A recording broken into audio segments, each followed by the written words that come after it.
Morning, church. I was raised in a religious home and went to Catholic school till 5th grade. We would sometimes go to church as a family. I used to plead with my mom because I never wanted to go. I knew there was a God, but I just had no real connection. Church was not enjoyable to me.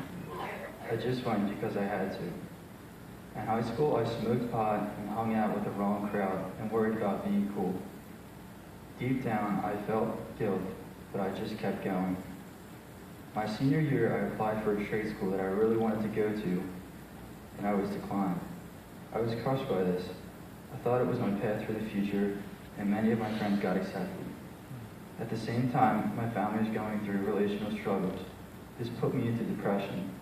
I felt helpless, I felt like a failure, and I went away to senior week and just partied. When I got back, my cousin came to me with a job opportunity. It was at that job that I met a member of the church named John Bauer. I got to know him, confided in him, and one day he invited me to the church. At the same time, my grandmother said she wished I would come to church. It turns out she was attending Covenant Fellowship, which was the same church as John. I came with my grandmother and aunt for the first time in the spring of this year. When I first walked in, I didn't know what to expect. I saw the stage, the drums, and the musicians, the lights, and I was just curious to see what was going to happen. Everyone was happy, praising the Lord.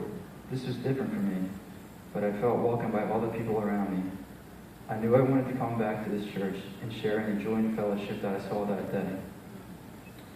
After that, I was introduced to the bridge course. I thought about it, talked to my dad about it, and we both decided to come. Taking the course with my dad really tightened up the bond between us.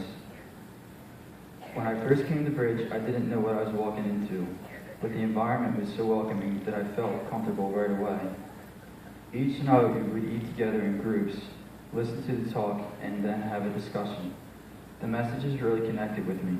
They were clear and engaging, and things were making sense to me in a way they didn't in the past.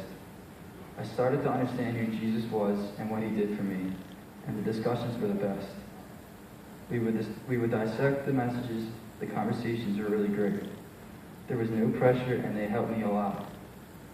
As the weeks went by, I felt real unity and closeness within my group. I began to see how much we needed each other. Toward the end of Bridge, there was a retreat. My dad and I signed up, but after we did, we looked at each other and said, "You want to do this, right?" We loved it. It was on the retreat that I realized that Jesus was the one who alone could fulfill my thirst that other things would not satisfy. It was then that I fully accepted Christ and his death on the cross for my sins. After that, everything changed. I felt God forgave me. I love to read the Bible. I appreciate the things in life more. I have a new set of friends that are great. My relationship with my family has been closer than ever. And I love this place and I cannot get enough of it. I'm really excited God used the Bridge course to introduce me to Jesus. And Jesus has changed everything. He has truly brought me satisfaction.